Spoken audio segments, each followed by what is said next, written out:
Wow, who would have ever thought that firing a real legit Tolkien scholar, ghosting Peter Jackson, and waiting until the last defender of J.R.R. Tolkien's work, his son Christopher Tolkien, passing away, and then releasing the show on J.R.R. Tolkien's death would turn out to be the greatest show ever made?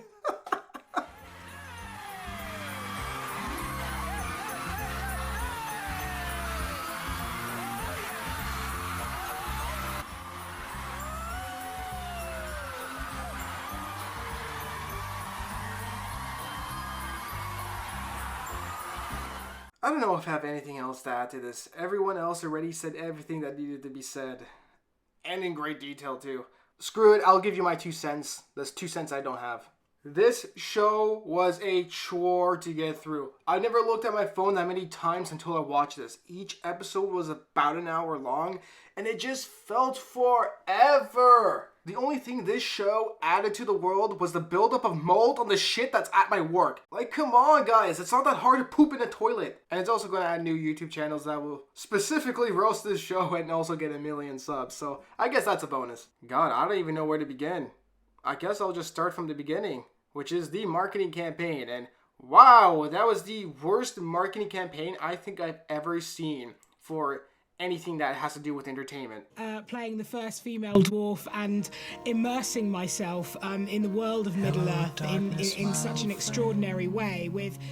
And that's including the non-existent marketing for John Carter and Edge of Tomorrow. I don't know why they thought a great marketing campaign was to not talk about the show or the story, but just merely focus on the diverse casting.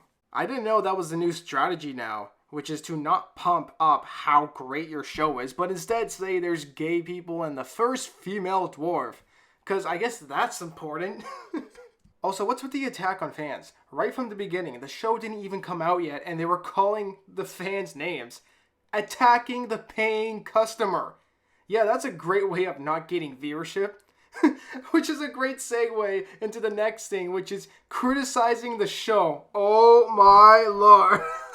And this doesn't just go for Rings of Power. This apparently goes to all form of entertainment nowadays. Marvel, Star Wars, DC, you name it.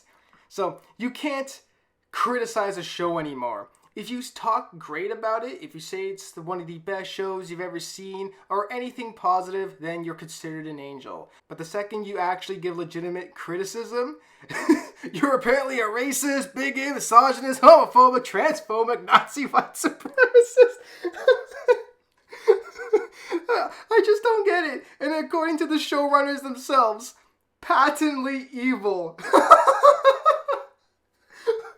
Fine. I'll take it. I'm the evilest of the evil. But that doesn't change the fact that your show is still a massive turd. I mean, the show in me means this is the biggest accomplishment in human history. And when it comes to the money, where did the money go? $1 billion show, 60 million an episode. Where? Obviously, it didn't go to the actors, a bunch of nobodies who have the emotional range of a 2x4. My phone has emojis that have a higher range of emotions, and this is the range that they picked. It obviously didn't go into the CGI because some scenes look beautiful, and others just look like it's an early PS3 graphics. This show had to look groundbreaking at least, like the most impressive show you've ever seen. Because the wardrobing is abysmal. They looked bland, uninspiring. For example, the Númenóreans' armor. What is this? Scales? Why does it look like it's 3D printed plastic and rubber armor, with helmets that barely fit? And who thought man-boob armor was a great idea? Did you completely forget about Batnips? Of course Galadriel gets gilded up wearing man's armor. All the Númenóreans should have looked like this. The money also obviously didn't go into the set design because Númenor, I expected to look freaking mind-blowing. But instead, it looked like the set was built within a week, like they were rushing, and everything is just well-painted styrofoam. They even used the same set for different scenes. 60 million an episode, and you couldn't have built anything new? Oh, right, that's what I forgot. You didn't have enough money to buy more styrofoam and paint. This looks better than this. House of the Dragon's budget is a third of this, and it looks incredible. To go back even further, Game of Thrones was 10 million an episode, and that looked mind-blowing. To go even further, Peter Jackson's Lord of the Rings was 20 years ago, and it looks like a whole new world. To go even further, 2001, A Space Odyssey, made in 1968, looks amazing. Come on! Where did the money go? Oh right, it went straight into the pockets of the showrunners, because where else would it be? You know what, if this video somehow gets 10,000 views, maybe I'll do another video for a breakdown in scene production. I have a little bit of experience in that, and maybe I could give some insight and show you how horribly this show is made. Let's also address the elephant in the room. Diversity. We all knew this was going to happen. It's the easiest way to get the woke brownie points. Tolkien's world has always been diverse, with elves, dwarves, wizards, orcs, men, Numenorians. But you know, there's a massive skin color issue in this world, right? There's no way you can relate to characters in any other way besides their skin color. Relate to them by their actions? Nah. Motivations? Nah. Experiences? Nope. Hardship? No. How about how they handle their relationships? Oh, hell no! But oh look, he's white! And I can relate to him because he has a mole on his right elbow, and so do I! Oh my god! Oh my god, it's me! A lot of his creativity came out of a kind of careful brooding about the history of places. The Lord of the Rings, in some ways, is a work governed by a map, and that map is a map of fantasy. But behind the map of fantasy, there is a real map of England. But you have to know that real map very well. You have to know it down on the level of names of streets, not just names of towns. That is one of Amazon's top paid shills. I'm joking, he's making too much sense. That is Tom Shippey, one of the world's leading experts on J.R.R. Tolkien's work. Or, in today's world, a sexist, misogynist, racist, and also evil man. So he clearly has no idea what he's talking about. To the point he made, you have to make people believe in a certain world.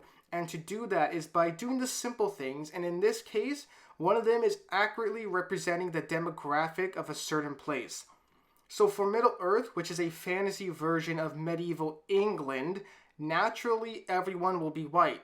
Don't think anybody is too crazy to think that. It makes sense, which is why the majority of Korean films have Korean people. If they were to make a film set in ancient Japan, I would expect everybody to look Japanese. If I were a racist, obviously. Hold on a second, let me put on my modern lenses. So in the case for diversity, there should be black people, brown people, and white people in the next samurai movie. Why? Because it needs to represent the world we live in today. You know, something that's set hundreds of years ago needs to represent the modern civilization of Los Angeles.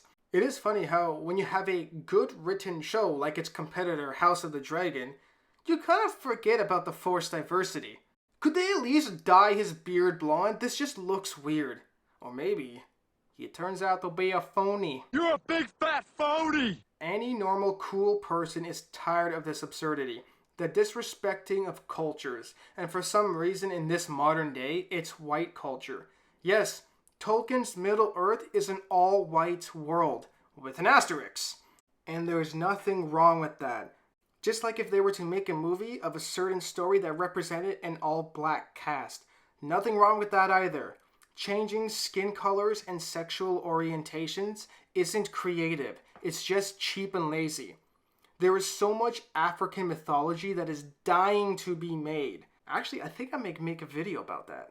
It's never been about skin color or gayness. They made it about that the second they forced it in, and also it being the only thing drilled in our heads from the marketing. There's nothing wrong accurately representing places. And real creatives and talent respect culture and also respect lore. Which is why when you have these types of people make up their own shit, this is what you get. Now the second elephant in the room. Not her. No, not her either.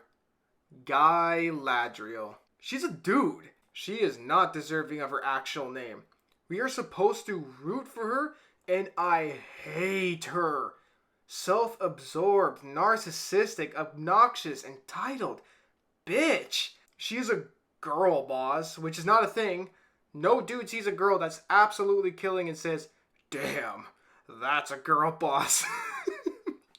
Galadriel is an empowering, intimidating character, but she is not this. Femininity isn't weakness. Making her masculine doesn't make her strong. It's just changing a major characteristic of the character.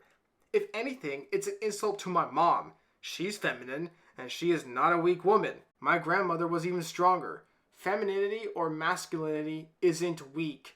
Being weak is weak. Oh my god. And then you have these writers say it's in the nose, and then you go back to check and realize they misinterpret the nose completely. Just so it can fit their shitty story. Nice. Twisting truth and facts to fit your own narrative. Where have I seen that before? Every politician seeing their justification be like, Nice. Nice. and isn't Galadriel supposed to be, like, really beautiful? Because she is not it. She's so good at everything. She's a master warrior, master this, master that. Excellent at absolutely everything. Why is she so amazing at everything? Because of boobies, that's why. This is your main character, and you gotta make her likable. And every scene she's in, she becomes that one coworker at your job. You know, every time when you clock in and you see their face, your day instantly becomes miserable. And on top of that, she created Sauron. Sauron repeatedly told her to basically screw off, leave me alone, I just want to be a blacksmith. And she's all like, shut up. No, you do as I say. You used me, after I all but begged you to let me be. And place a crown upon your head. Many might assume you used me. Find another head to crown. This show really makes you root for Sauron. I want to quickly talk about some of the performances, because acting is my forte. So the script failed everybody except for Morfydd Clark. I really don't think she can act. And as for the guy that played Halbrand, I think he did great. He just needed more to work with, and you could tell that every scene he was in with Morfydd, she has no range, so the scenes together never really worked, and there was just no chemistry.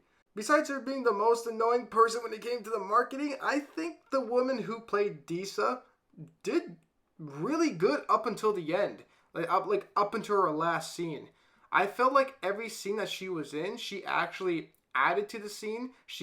I did feel like she was a standout, and she gave the character layers, which I really enjoyed. Up until the end. And as for the actor that played Elendil, you could tell he's a really damn good actor, and just had nothing to work with. And everything was going great right up until the end when they made him cry, and come on, like that's... Here's the thing, when it comes to acting, if you're going to cry, cry. If not, don't make a face, because you end up looking like that, and it just looks really weird. And that's about it. It's hard to get into a show when these actors are just happy to have a job instead of being a true actor and bringing a character to life and making you believe this character actually exists. Acting is more than just putting on a costume and saying lines that were written for you. Ian McKellen played Gandalf in Lord of the Rings. He had a giant beard, a big nose, and a big pointy hat. He had to make people believe that he was a wizard.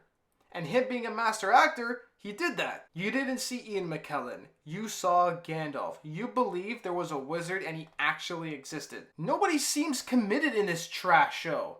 I won't get into great detail because I'm sure there's been tons of people who made insane detailed videos about this. And if I had the links, I would have put them in the comments or the description. If you guys have it, please let me know. And I'll just say some of the few things that just bothered me. Where are the men in this show? Every quote-unquote man looks like a woman. And the rest of the men look like little boys who look like beta cucks. And the only man that seemed to have balls gets castrated. Elendio, when he hears his son is trapped and he knows he's not dead, but instead of actively searching for his son to at least confirm it, he just cries like a bitch. This is what happens when there's a lack of masculinity, or in this case, the absence of it. Celebrimbor is a master blacksmith. I think he's like supposed to be the best in Middle Earth. So why is Celebrimbor not know how to do his job? You see, the writers didn't know how to come up with a smart plan on how they came up to the conclusion to make rings, so they have to dumbify characters so they can write the scene that they want. We've seen this time and time again, and with other beloved characters as well. So for any writers out there, or anyone wanting to be a writer, here's an important tip. Characters drive the plot doesn't drive the characters. And these guys don't seem to get it. The scene in the last episode where Galadriel and Sauron are having that battle within their minds. We have seen that type of scene so many times, and when I saw that, it instantly reminded me of Man of Steel, when Zod got into Clark Kent's head, and then they were having that battle in there. So many copy and paste things in the show, it's so ridiculous, man. Another thing that also bothered me is when Galadriel was a Numenor. Why was she still a Numenor? I was so confused. Numenor doesn't like elves, yet they take her in, let her stay, let her roam around freely with no supervision. The diverse queen doesn't like her. You constantly see the people being displeased with her. So why is she here? Why don't they kick her out? She keeps demanding things to the very diverse queen. Then the diverse queen keeps denying anything she demands. So why is she here, and why do you keep listening to her? And I forgot to mention, Sauron also asked them to think about her request for a few days after they said no, and then they let them stay when they clearly don't care, because later on they keep rejecting everything this entitled brat demands. Then Galadriel goes in her halls demanding her needs, like, hello, who the f*** are you? You're in her city, in her castle, and the queen just takes this and does nothing. If this was real life, you'd be killed or thrown in prison. And then later, Galadriel says she's been holding in a massive fart and then calls the queen a regent in her face, in her hall, in her castle, and then finally is thrown in jail. Why is she still here? The sea is always right. I really want to know who wrote this line. That they actually thought this was a really groundbreaking line, which will be repeated for time to come. Actually, never mind, I'm stupid. It will be. It will definitely be repeated for meme purposes. Why do they feel the need to give everything some kind of meaning? Nobody has ever thought that a body of water is right. Not even the Numenorians, so stop. It's just a body of water. There's no meaning, it's just water.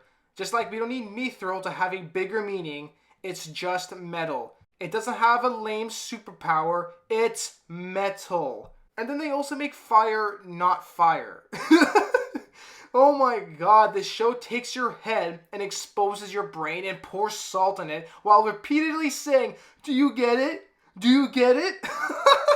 Who is this kid and why should we care about him? And who is this woman and why should we care about her? And why is Don Lemon in this show? And there was a scene, and I think you can see this in the trailer, where Don Lemon is running in a forest and then catches an arrow in midair. So, yes, it is cool because you're catching an arrow midair, but what they do is they put the scene in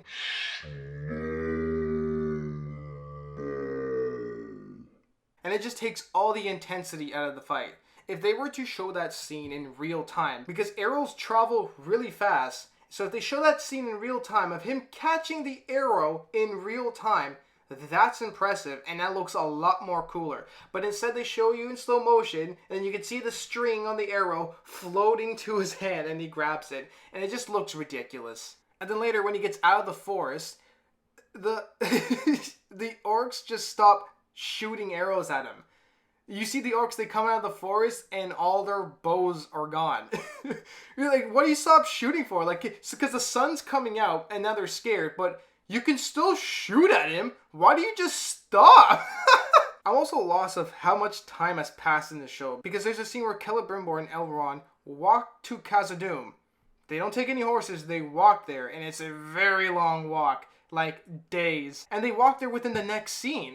It's just so confusing. And then also when they get the dwarves to help them build the tower that they want to build, I swear it was like the next few scenes or the next episode, half the tower is already built.